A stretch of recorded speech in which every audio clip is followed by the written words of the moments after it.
आचारज्ञावरिया मैं देवगार्ति नमस्कार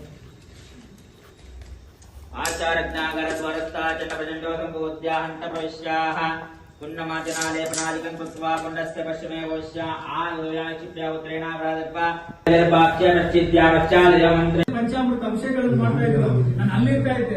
ಇಲ್ಲಿ ಗರ್ಗಕ್ಕೋಸ್ಕರ ನಾನು ಇಲ್ಲಿ ಬಂದಿದ್ದಕ್ಕೆ ನಮ್ಗೇನು ನೀನು ರೆಸ್ಪೆಕ್ಟ್ ಕೊಟ್ಟೆ. ನನ್ನ ಪ್ರಸಾದ ಇಷ್ಟವಾಗ್ತಕ್ಕಂಥದ್ದು ಸಜ್ಜಿಗೆ ಪ್ರಸಾದ ಇತ್ತು. ನಾನು ನೈವೇದ್ಯ ಮಾಡಲಿಲ್ಲ, ನನಗೆ ತೆಂಗಿನಕಾಯಿ ನೈವೇದ್ಯ ಮಾಡಲಿಲ್ಲ, ನನಗೆ ಕುಂಕುಮ ಸ್ತೋತ್ರ ನಾವು ಮಾಡಲಿಲ್ಲ. ತೀರ್ಥ ಪ್ರಸಾದ गुरु शुक्रो शनि गच्छ राहवे केतुवे नमः आदित्यादि नमस्कारोमि सकलाराधनं स्वच्चितं ओम श्रीमन्महादेव देवता